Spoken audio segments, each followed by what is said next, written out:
Abra sua Bíblia comigo, por favor, por favor.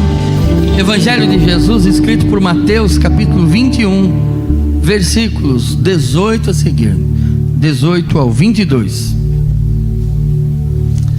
Irmão, eu quero dizer para você que é muito bom ver a igreja reunida para celebrar ao Senhor no culto de Santa Ceia, tanto pela manhã quanto agora à noite.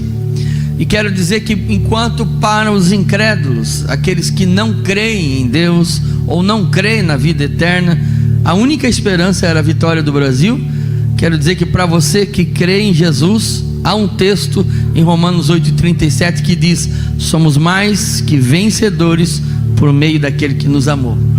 Sua esperança já está garantida no Senhor. Você não precisa participar de nenhum campeonato. Ele já participou na cruz do Calvário, morrendo em meu e seu lugar para nos garantir a vitória. O texto sagrado diz assim, versículo 18: cedo de manhã, ao voltar para a cidade, Jesus teve fome. E vendo uma figueira à beira do caminho, aproximou-se dela, mas não encontrou nada a não ser folhas. Então Jesus disse à figueira: nunca mais nasça fruto de você. E a figueira secou imediatamente. Quando os discípulos viram isso, ficaram admirados e disseram: como a figueira secou depressa? Ao que Jesus lhe disse: em verdade lhes digo, que se tiverem fé e não duvidarem, não somente farão o que foi feito à figueira, mas até mesmo se disserem a este monte: levante-se, jogue-se no mar, assim será feito. E tudo quanto pedirem em oração, crendo, vocês receberão. Irmãos, eu quero pedir para você, não é meu hábito, mas eu vejo esse pregador pregando, acho bonito, então você vai olhar para o lado e dizer assim, ó: creia que há uma palavra de Deus no seu coração nesta noite. Glórias a Deus. Se assente, meus irmãos, pedir para o pessoal da música ficar aí, pode se assentar. Há uma palavra de Deus no seu coração, amém? Existem perguntas que não se faz para uma pessoa. Existem perguntas que você precisa ter tempo para fazer essa pergunta. E existem perguntas que a gente quer fugir delas, porque é difícil para nós responder. A pergunta que eu vou fazer para você é uma dessas perguntas que na maioria das vezes a gente responde com uma resposta automática. Mas eu tenho essa liberdade de perguntar como seu pastor, e quem sabe tem até a obrigação de perguntar. E eu vou perguntar para você algo que parece uma pergunta desnecessária. Você é uma pessoa de fé? Não foi isso que eu perguntei. Eu não perguntei se você ora na hora da refeição. Eu não perguntei se você já tem a carteirinha de membro há mais de 10, 15, 20 anos. Não. Eu não perguntei se você sabe muitos versículos de cor, se você ora antes de dormir. Não perguntei. Eu perguntei se você é uma pessoa de fé. Não perguntei se você já foi de fé. Eu perguntei se você é uma pessoa de fé. Estou perguntando sobre o agora e não sobre o passado. O texto que nós lemos é um texto sobre fé, mas é interessante que não é qualquer tipo de fé, é uma fé poderosa. Jesus, claro, ele usa uma figura de linguagem para dizer que se você tiver fé, você vai olhar para a montanha, vai determinar e ela vai para o mar. É claro que não é literal. Se uma montanha fosse para o mar e caísse no mar, ela geraria uma onda, um tsunami tão grande que todas as cidades que estivessem na beira da praia seriam destruídas. Então a fé em Deus não é para destruir, é para salvar. É claro que é uma figura de linguagem para demonstrar o poder dessa fé. E é exatamente sobre isso que eu quero falar. Ao longo dessa mensagem nós vamos trabalhar em torno de três perguntas, mas nós vamos passo a passo, para que a própria mensagem possa nos fazer estas perguntas. Agora, a verdade é que o tipo de fé que Jesus está falando é uma fé poderosa. E com base nessa primeira pergunta, se você é uma pessoa de fé, automaticamente você vai dizer que sim. Mas a pergunta que eu faço é: quando as coisas dão errado, como você costuma reagir? Você xinga as pessoas? Você critica Deus, condena Deus? Quando as coisas não dão certo, você procura um culpado? Sai procurando ajuda para todo lado, para todo mundo, menos para Deus? Não é sobre responder se você é de fé, é o que na verdade isso acontece. Mas se eu disser para você que existe uma pergunta maior do que esta: Porque eu perguntei: você é uma pessoa de fé? Agora, se eu te perguntasse: você sabe o que é fé? Porque para responder a primeira, você tem que saber a segunda. Se você não sabe o que é fé, você não pode responder se você realmente é uma pessoa de fé. Esta pergunta realmente ela faz sentido, porque no tempo que nós vivemos, a palavra fé é uma moeda gasta pelo uso. Até os incrédulos usam a palavra fé. Eu creio, de fato, o incrédulo acredita que Deus não existe. Agora, quando eu olho para as Escrituras Sagradas, eu vou olhar e vou verificar se de fato eu tenho fé e que tipo de fé eu tenho. Então, a primeira coisa que eu preciso entender com você, para nós purificar, para nós saber se nós somos de fé, é entender o que é fé. Para isso eu preciso separar o joio do trigo, pastor Orival. Preciso separar o joio para saber o que de fato é trigo. E eu quero começar dizendo o que não é fé. Primeiro, fé não é temperamento. Tem pessoas que confundem fé com temperamento. Aquela pessoa otimista, sabe? Vai dar certo, tá tudo certo, eita glória. Aquela pessoa que está sempre animada, sempre com uma palavra, chega no trabalho: bom dia! Todo mundo, parece que ela é uma pessoa cheia de fé. Mas eu quero dizer que isso é temperamento. Temperamento vale no dia a dia? Sim, vale, é bom ter um temperamento bom. Só que temperamento não cura câncer. Temperamento não salva casamento. Temperamento não gera milagres. Temperamento é uma coisa boa, sim ou não? É ruim viver com uma pessoa, né? Uma pessoa toda a vida para baixo, é ruim. É bom viver com uma pessoa que tem um bom temperamento, mas isso não faz milagres. Temperamento não agrada a Deus no sentido de que o temperamento vai atrair. Não muda nada. E aí você vai perguntar: tá pastor, mas como que pode uma coisa dessa? Sim, você olha para Abraão e em nenhum lugar Deus admira ou elogia o temperamento de Abraão. Pelo contrário, Abraão era um ser humano tão falho quanto eu e você. Bom, na melhor das hipóteses, ele quase que vendeu a esposa, pelo menos entregou de graça. Então ele não era um homem de um temperamento invejável. Ele era um homem como eu e você, cheio de falhas, mas ele creu. Então fé e temperamento são coisas diferentes. Em segundo lugar, a fé não é ausência de dúvida. Aí você vai dizer: não, pastor, mas agora o senhor gerou mais dúvida do que me ajudou, porque o texto disse que se vocês crerem e não duvidarem. Pois é, mas esta palavra duvidar aqui, ela tem uma conotação diferente do que você imagina, na maioria das vezes. Sabe por quê? Porque duvidar aqui é alguém que tem o coração rachado ao meio, rasgado ao meio, o coração dividido. Porque não é esta fé em Deus, não é aquela fé que dá todas as respostas. A fé em Deus, ela não diz para você: olha, por que você crê? Você já sabe qual coisa? Eu não sei. Você tem, não sei. Eu só sei que Deus vai fazer, mas como vai fazer? Eu não sei. Então a verdadeira fé, ela não tem todas as respostas. A pessoa que crê também tem dúvidas. Você crê que Deus vai operar um milagre? Creio. Como que ele vai fazer? Não sei. Como é que você pode acreditar se você não sabe? Pois é, eu não sei. Esta dúvida que Jesus está falando aqui é daquela pessoa que ela está com o coração dividido. A metade dela diz: Deus vai operar um milagre. A outra fala: não vai não. Uma parte dela diz: Deus vai entrar com providência. A outra parte dela fala assim: eu acho que não vai não. É sobre isso que Jesus está falando. Então, ter fé não é você não ter nenhuma dúvida sobre as coisas.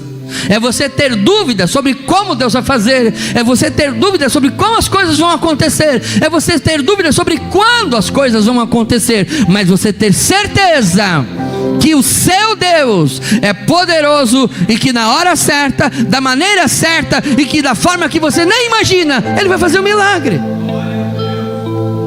Além disso, fé também não é sentimento. Aí eu estou sentindo que Deus vai operar. Eu conheci muita gente que estava no hospital, estava doente e dizia: pastor, eu estou sentindo que serei curado, e morreu. Sentimento não cura ninguém.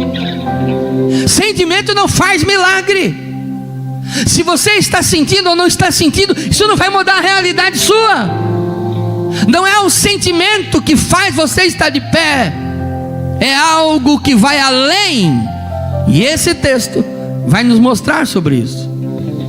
E é por isso que quando nós olhamos para Hebreus, no capítulo 11, versículo 1, nós temos uma definição poderosa de fé. Hebreus define fé em dois aspectos.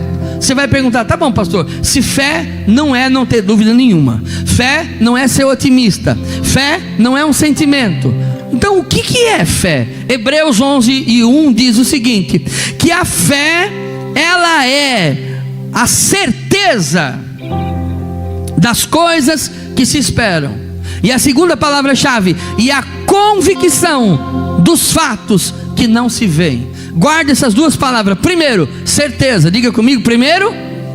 Segundo, convicção. Primeiro, certeza. Segundo, convicção. Olha só, irmãos, o que é a fé? A fé é uma certeza baseado nas convicções. A fé é uma certeza daquilo que eu não tenho, mas que eu creio que obterei no Senhor. Com base em quê? Com base nas convicções que eu não vejo. O que é isso, irmãos? Primeiro, deixa eu explicar para você. Deus se revelou ao homem de três maneiras, basicamente. A primeira se revelou através da natureza. Quando você analisa o universo micro, você vai ver que Deus deixou a sua assinatura lá. Quando você analisa o universo macro, você vai ver que Deus deixou a sua assinatura lá. É inegável que Deus passou por lá e criou todas as coisas. Ele deixou o seu sinete, o seu símbolo, o seu anel. Depois você vai além, e aí você vem para a Escritura, para a Bíblia, e você vê que na Bíblia Deus dá um relato mais preciso sobre quem Ele é, sobre o que Ele gosta, sobre como Ele trabalha. E por incrível que seja, o relato bíblico está totalmente em harmonia com o relato que a natureza dá. A natureza grita dizendo: Deus é organizado, e a Bíblia confirma. A natureza grita dizendo: Deus criou todas as coisas em harmonia, e a Bíblia confirma. A natureza grita dizendo: Deus, Ele é um Deus que separa as coisas, e a Bíblia confirma. A natureza diz: Deus criou leis universais, e a Bíblia confirma. Então a Bíblia a confirmação, está em plena harmonia com as Escrituras, descrevendo esse Deus. Mas não parou por aí. Deus quis ir além, revelando-se ao homem. Então Ele veio pessoalmente.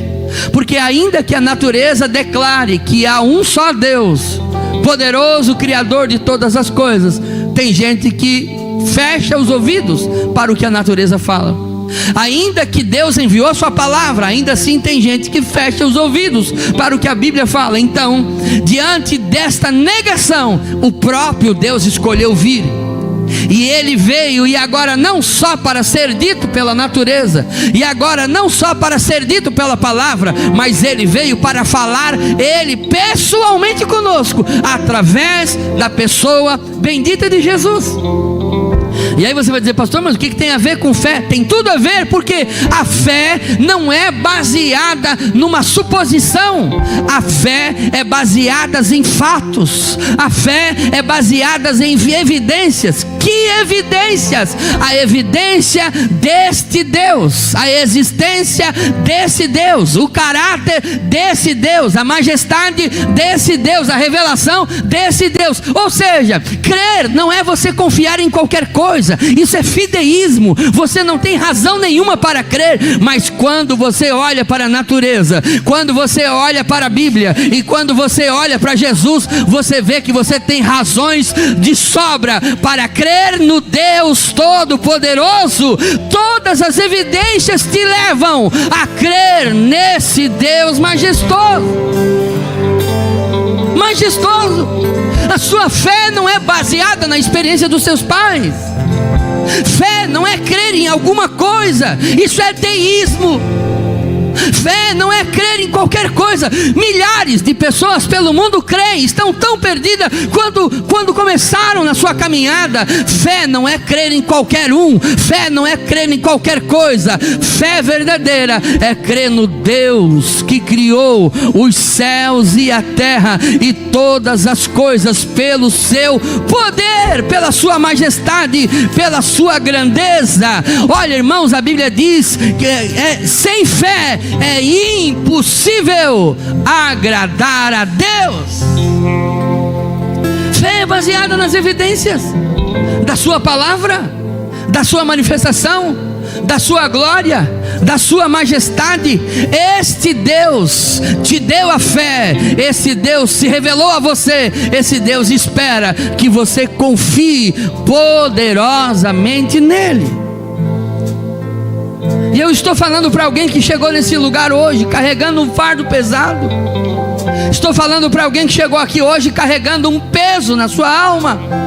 Está tentando carregar esse peso com os seus braços, mas o Senhor te diz nesta noite: eu te trouxe a este lugar para vivificar a tua fé.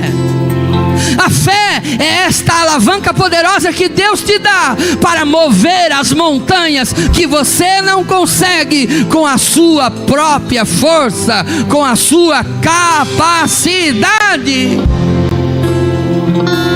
A fé cristã não é baseada no pensamento de alguém. A fé cristã é baseada na glória de Deus, na revelação de Deus ao homem, através da natureza, através da Bíblia e através de Jesus, o nosso Senhor. Mas existe uma outra pergunta que vai além. E você vai me perguntar: mas existe alguma diferença entre quem crê em Deus e quem não crê? Existe uma diferença entre quem crê em Deus a partir da fé bíblica e em quem não crê? Eu quero dizer para você que sim, existem muitas diferenças, existem muitos benefícios em crer em Deus. A Bíblia nos diz no Salmo 20, verso 7: uns confiam em carros e outros em cavalos, nós porém faremos menção do nome do Senhor nosso Deus. Você parte do princípio que existem outras opções. Você pode crer na capacidade humana, no recurso que você tem, no dinheiro que você tem, na sabedoria que você tem, na força que você tem.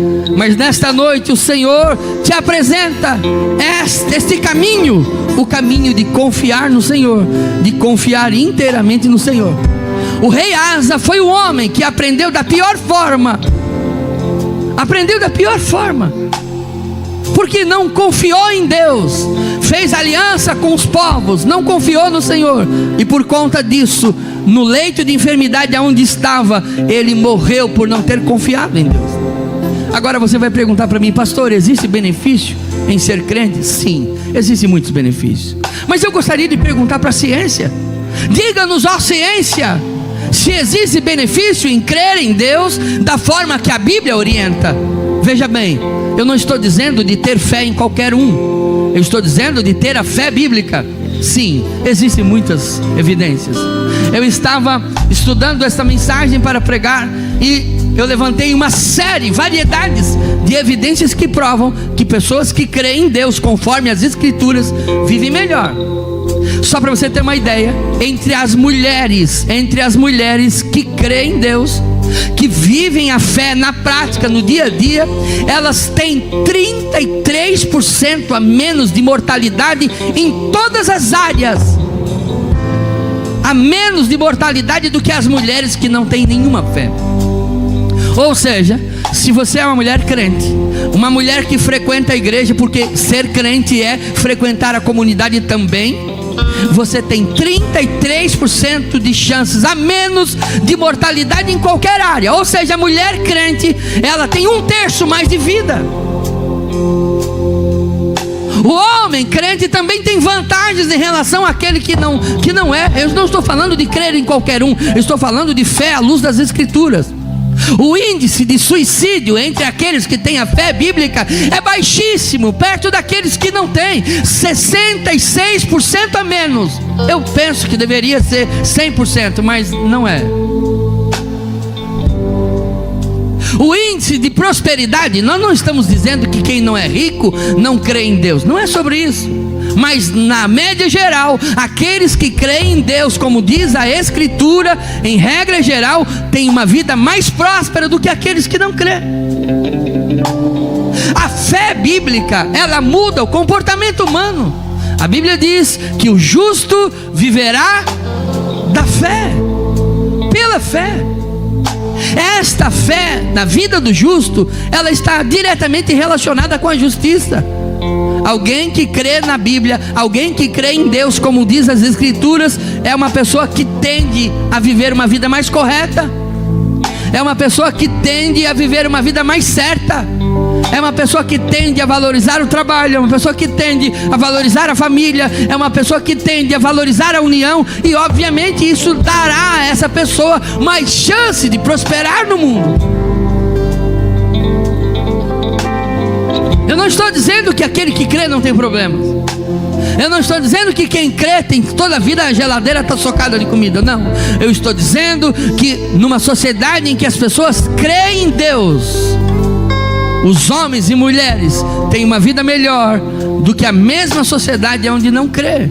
E quando eu digo vida melhor, eu não estou me referindo a dinheiro, eu estou me referindo a paz, eu estou me referindo a alegria, eu estou me referindo à família, eu estou me referindo em todos os aspectos. E obviamente o dinheiro também vai entrar nesse negócio.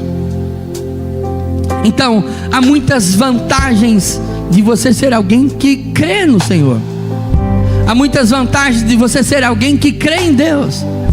Mas eu quero ir além, e não quero falar apenas desses benefícios terrenos e humanos.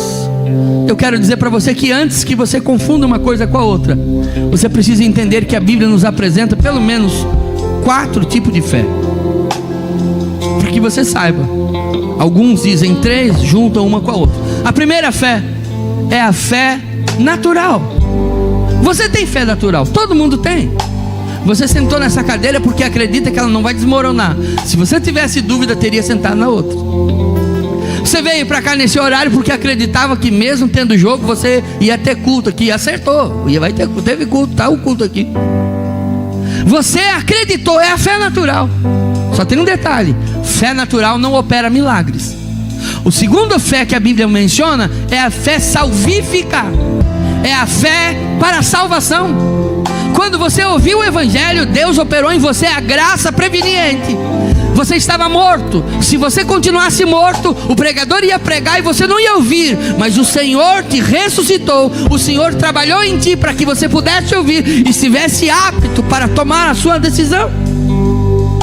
Deus não decidiu por você, mas te capacitou para a decisão, e você aceitou, por isso está aqui. Você decidiu: eu quero esse Deus. É a fé, a graça preveniente que te deu a fé salvífica. É a fé em Jesus para a sua salvação. O terceiro tipo de fé não é a fé salvífica, é a fé como dom do Espírito Santo. Esta fé é aquela fé que vai crescendo como um grão de mostarda, vai desenvolvendo. É a fé operada pelo Espírito. Quando você começa, ela é pequena, você vai caminhando, o Espírito vai trabalhando, vai operando na sua vida, e a sua fé vai crescendo, desenvolvendo ao longo dos anos, porque é um processo, o processo da santificação. E a última fé é a fé milagrosa, poderosa. É a fé que é o dom da fé, que provavelmente é isso que Jesus está se referindo. É esta fé poderosa para operar milagres e maravilhas. Pastor, então o que isso significa? Significa que você pode ser salvo e simplesmente não usar ou não exercitar a fé do milagre. Você pode crer em Jesus para salvação e continuar enfermo, ou ver os problemas se alastrando na sua casa e não ter forças para resolver os problemas, porque não tem a fé poderosa em Deus para o milagre. Agora, também significa que você pode ter a fé para o milagre e não ter a fé salvífica. Jesus falou que alguns homens, eles se apresentariam diante do Senhor dizendo: nós curamos enfermos. Então eles tinham a fé para o milagre. E Jesus falou: mas estão perdidos, estão condenados, não tinham a fé salvífica. Você entendeu o que é isso? Pastor, mas eu creio em Jesus. Sim, quem crê em Jesus passa dificuldade também. Pastor, mas eu creio no Senhor para minha salvação. Sim, quem crê no Senhor para a salvação também passa dificuldade. Então por que o milagre não acontece? Existem várias razões, e uma delas pode ser que você não está exercitando a sua fé poderosa em Deus para a operação de maravilhas, para milagre na sua casa, para milagre na sua vida. E você vai dizer para mim: tá, pastor, mas como pode? Eu vou dar um exemplo. Conta-se a história de um homem que era um lenhador, e ele veio para a cidade. De tempos em tempos ele ia para a cidade para comprar aquilo que era necessário. E quando ele chegou dessa feita na cidade, o vendedor estava lá, e o vendedor falou para ele, ofereceu para ele um equipamento, e perguntou para o homem: quantas árvores você corta por dia? E o lenhador falou: eu corto uma árvore por dia. E o vendedor falou para ele: então eu tenho um equipamento que você vai cortar 20 árvores por dia. Você pode cortar até 20 árvores. Você quer comprar?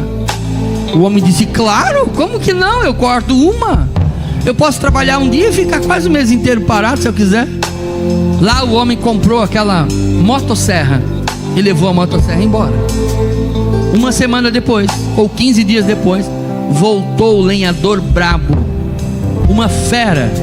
Chamou o vendedor e falou para ele: seu enganador, você me enganou, você roubou meu dinheiro. Você me vendeu um equipamento falando que eu ia cortar 20, podia cortar até 20 árvores por dia. Eu fiquei uma semana com esse equipamento, esse negócio lá, olha, não consegui cortar uma árvore inteira com esse equipamento. Aí o vendedor falou: não, então está com um problema. Deve estar com algum problema. Foi lá, pegou a motosserra e puxou aquele cabo, e aquele barulho. Aí o rapaz falou: mas tu não ensinou que ela ligava também? Eu não sabia que ela ligava. O que essa história quer dizer para mim e para você? Deus te deu a possibilidade de crer em milagres. Você já sabe o suficiente para crer, mas não significa que você usa. Você está tentando carregar os pesos da sua vida com seus braços, mas o Espírito de Deus está dizendo para você: exerça a sua fé, exercite a sua fé, aonde os braços humanos não chegam, os braços revestidos da glória e do poder de Deus, pela fé, eles alcançam. Não, pastor, isso não tem nada a ver. O que Deus quer fazer, Ele vai fazer e pronto. Ah, é? Como é que você explica, irmão? Como é que você explica que tem pastores? E eu não estou falando de situações específicas, porque sim, tem situações específicas. Tem pastor que você coloca ele numa igreja com 100, depois ele entrega com 10. E você pode colocar ele em 10 igrejas, ele pega com 100 e entrega com 10. Então significa que Deus não está com ele? Significa que ele não é salvo? Mas tem pastores que você entrega com 10 e ele entrega com 100, ele devolve com 100. Significa que ele é mais crente? Não, é porque um tem a fé para a salvação, mas não exercita a fé do dom, do milagre, da operação de maravilhas. Mas o outro entendeu que Deus disponibilizou esta fé para o homem, para a mulher de Deus usar no dia a dia, exercitar no dia a dia. Você usa a sua fé? No dia a dia você usa a sua fé? Jesus termina dizendo: tudo quanto pedirdes em oração, crendo, recebereis. Tudo quanto pedirdes em oração, crendo, recebereis. Pastor, eu posso pedir a morte do meu vizinho? Claro que não. Tem que estar de acordo com a vontade de Deus. Mas quanta coisa na sua vida que está de acordo com a vontade de Deus que você não está pedindo, não está orando, não está clamando, não está buscando. É um jovem pregador, cheio de sonhos. Certa feita eu fiz uma lista com umas 10 petições. Eu falei: Deus, eu não sei se está certo ou está errado, mas eu vou fazer, na dúvida eu vou fazer, ou na fé eu vou fazer. Fiz uma lista e coloquei tudo que me angustiava, me amargurava, as coisas que eu precisava resolver. Fiz uma lista de 10 coisas e fiz uma campanha de madrugada, 4 horas da manhã eu levava a lista e dizia: Deus, eu não sei se eu estou certo ou se eu estou errado, mas eu estou orando por essas coisas que estão aqui. E se eu te disser que até no final do ano, todas as coisas que estavam ali, o Senhor tinha concedido, o Senhor tinha resolvido, o Senhor tinha intervido naquela casa. Pastor, significa que tudo que eu pedi na oração, esse tudo aqui é tudo mesmo? Eu posso pedir o fim do meu casamento, a morte da minha esposa, a morte do meu marido? Não, é tudo aquilo que está de acordo com a vontade de Deus para a tua vida. Agora, o que você não pode viver é viver uma vida como se não tivesse absolutamente nenhuma fé. Você já sabe de Deus o suficiente para crer, você já sabe o suficiente para chegar diante do Senhor e dizer: Deus, nesta noite o meu coração precisa ter mais fé. E não me venha com outras conversas. Não, o que vale não é isto. O que vale é a salvação. Meu irmão, Jesus já comprou a salvação na cruz do Calvário. Você já creu nele para a salvação. Permaneça firme. Mas o que Deus está falando aqui não é sobre salvação, é sobre a montanha de problemas na sua vida. Você colocar aos pés do Senhor através da oração, mediante a fé. Não seja um derrotado, porque é salvo. Não, enquanto eu viver aqui, meu irmão, tudo que Deus tem para você, tudo que Deus quer operar na sua vida, creia, creia, creia, creia, creia, creia, creia em Jesus. Eu já falei muitas vezes, mas não custa lembrar. Quando nós começamos a campanha de oração sobre as crianças aqui nessa igreja, há 3 anos atrás, quase 4 anos atrás, nós estávamos pedindo 10 crianças. E agora nós estamos chegando a quantas? 24 crianças. Nós estávamos pedindo quantas? 10. Mas agora estamos chegando a 24 crianças. E eu estou orando para chegar a 30 até o final do ano. E você vai dizer: pastor, Deus está dando as crianças porque o Senhor está pedindo? Não, Ele queria dar, Ele queria frutificar esta igreja, Ele queria frutificar esta igreja, fazer crescer, Ele queria plantar almas nesse lugar. Precisava de alguém que acreditasse na promessa do Senhor. Eu te convido a ficar de pé.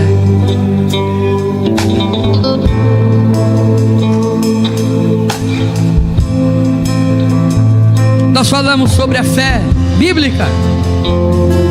Falamos que fé não é ausência de problemas e de dúvidas. Falamos que fé não é emocionalismo. Falamos que fé não é alguém que é uma pessoa otimista. Falamos que fé não é ter certeza de todas as coisas, nem negar os problemas. Falamos também que há 4 tipos de fé. Uma fé é natural, que não faz milagres. A outra fé é a fé salvífica, que você recebeu ela para crer em Jesus para a sua salvação. A outra é a fé que o Espírito está operando dia após dia na sua vida. É um processo, é a graça do Espírito, é o fruto do Espírito da sua vida. Mas falamos desta fé que é um dom dado por Deus, dado para a operação de maravilhas, dado para que as montanhas sejam lançadas no mar, dado para que as portas se abram, dado para que os milagres aconteçam. A igreja não marcha com ferramentas materiais, com armas materiais. A igreja marcha pela fé em Jesus. Eu termino essa mensagem com uma história que talvez você já ouviu, talvez. Eu fui chamado para orar no Santa Isabel, na UTI. Quando eu cheguei lá para orar por aquele homem que estava lá, quando eu olhei ele na cama, eu não tive coragem de orar, pastores. Ele já estava com a pele meio azulada. Eu disse: Deus, eu não tenho coragem de orar por esse homem. Ele está morto. Só aquela máquina ficava... Mas aquilo lá era só inflando o pulmão dele, não tinha vida. A pele dele estava escamando, ele estava todo inchado. Eu falei: Deus, esse homem está morto. Eles vieram, pediram para mim orar, mas só se o Senhor ressuscitar. Eu saí um pouco do lado, fiquei, falei: Deus, me perdoa, não tenho coragem de orar por ele, não. Fiquei ali falando: Deus, me ajuda, Senhor. Eu ia orar pelo homem, mas agora eu estou orando por mim mesmo. Senhor, eu preciso de fé. A família está lá esperando. Deus é a última esperança deles. Os médicos já desenganaram, vão desligar os equipamentos, o homem já está morto. Deus é a única esperança deles, Senhor. Pediram para eu vim aqui como a última esperança da vida desse homem, da família. Mas eu confesso que eu não tenho fé. E eu fiquei orando, dizendo: Deus, o Senhor pode levantar ele, o Senhor pode dar uma chance para esse homem, o Senhor pode usar esse homem em lugares que eu não posso ir, o Senhor pode levantar ele, ele vai contar esse testemunho, vai anunciar o teu nome. E eu fiquei orando. E os enfermeiros ficaram até olhando para mim lá, meio fora da cama assim. E de repente assim eu comecei a sentir uma graça do céu entrando no meu coração, e foi entrando essa maravilha. O Espírito foi operando, foi enchendo a minha alma. Então eu fui até na cama, coloquei a mão no corpo daquele homem, repreendi o espírito da morte. 15 dias depois, aquele homem já estava liberado para a glória do nome de Jesus. Hoje, e ele dá aula na Univale, fala do amor de Deus, fala do milagre que Deus fez na vida dele. É esta fé que o Senhor quer soprar no teu coração hoje. É esta fé que Deus está restituindo na tua vida mediante a sua palavra.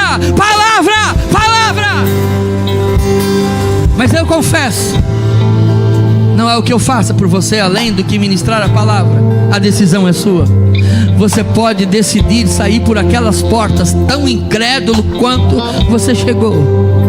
Você pode decidir sair por aquelas portas tão vazio quanto você entrou. Mas você também pode tomar a decisão diante de Deus e dizer: eu quero esta fé, eu preciso desta graça, eu preciso que o Senhor venha ressuscitar a minha fé. Eu quero crer mais em Ti, eu quero Te adorar, eu quero Te exaltar, eu quero Te glorificar, eu quero Te bendizer, eu quero que a minha vida seja para a glória do Teu nome. Eu não vou fazer aquela oração automática que se faz aqui: vamos orar, e aí todo mundo levanta a mão. Não. Essa mensagem tem endereço certo.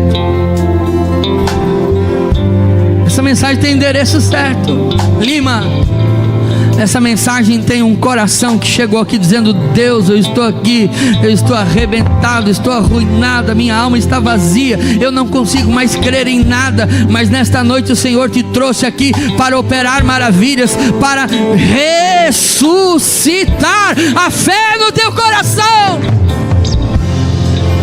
E você que está nos assistindo pela internet, Jesus está te visitando aonde você está. Eu quero orar pela primeira pessoa que vai sair do seu lugar. Talvez seja só uma, não tem problema, mas você vai sair do seu lugar e vai dizer: é hoje que a fé vai ressuscitar dentro de mim. Dê um passo à frente, se você precisa, se é com você, se o seu coração foi estremecido pela palavra, então vem à frente. Nós vamos orar por você, nós vamos orar pela sua vida, para nesta noite o Senhor renovar o teu coração, a tua fé em Jesus.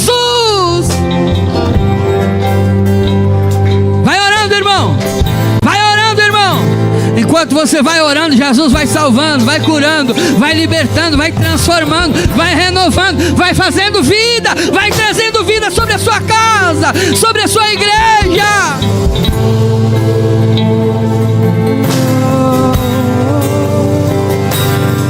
Minha fé não está firmada nas coisas que podes fazer. Eu aprendi a te adorar pelo que é.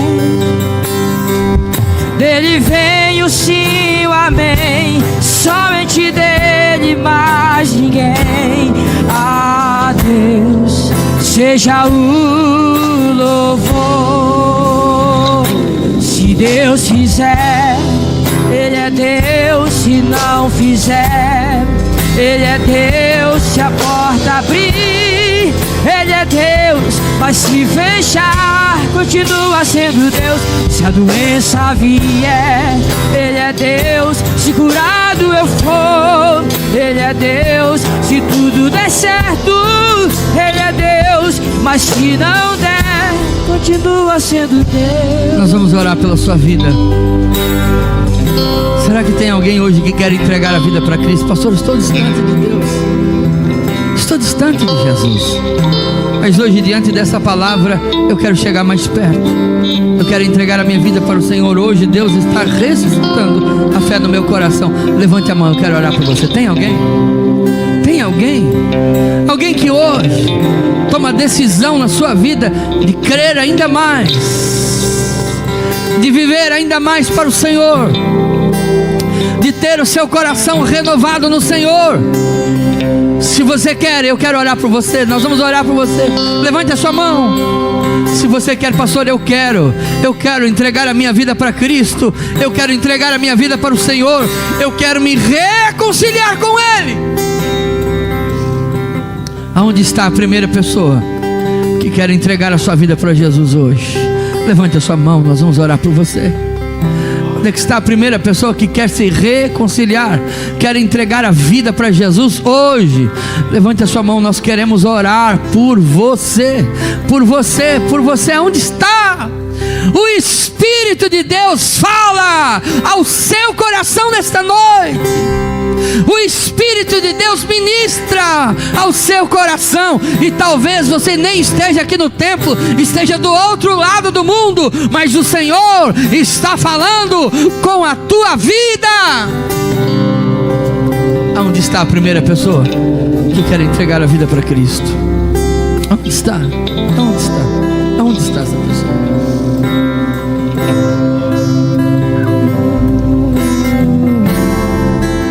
Glórias a Jesus.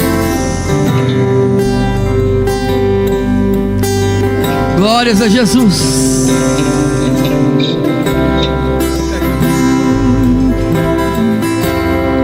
E as montanhas e vales, desertos e mares que atravessam e levam. Vamos orar, vamos orar, vamos orar. Vamos continuar clamando nesse Espírito. Que nessa noite você possa ser tocado pelo Espírito Santo. Vai tocando o Espírito Santo nos corações que chegaram aqui angustiados nessa noite, Espírito Santo. Pessoas que chegaram aqui sem fé, enfraquecidos, Pai, porque parece que os gigantes estão grandes demais, Senhor, e eles não conseguem enxergar, Senhor. Eles não conseguem ter fé o suficiente, Pai. Mas nessa noite nós oramos como igreja, Pai, e nós clamamos para que cada pessoa que chegou aqui nessa noite, a sua fé seja reestabelecida, Pai. Aquele que é falta de fé, aquele que não tem fé, Pai, que nessa noite, mediante esta palavra, ele seja tocado por esta palavra, Pai, e ele possa sair daqui crendo no sobrenatural. Vai tocando nos corações, vai tocando na alma, no sentimento de cada um que está aqui nessa noite, Pai. Aquilo que parece impossível, aquilo que parece intransponível, Pai, nessa noite vai exercendo a fé no coração do teu filho, da tua filha. Que haja milagre nessa noite. Aquele que chegou aqui angustiado, aquele que chegou aqui triste, com a sua alma batida, que ele possa voltar para sua casa renovado agora, Pai. Renova corações, renova a alma. Que milagres aconteçam nessa noite, Pai, em nome de Jesus. Em nome de Jesus, que pessoas sejam tocadas, que milagres aconteçam, Pai, no meio do teu povo, em nome de Jesus, Pai, em nome de Jesus.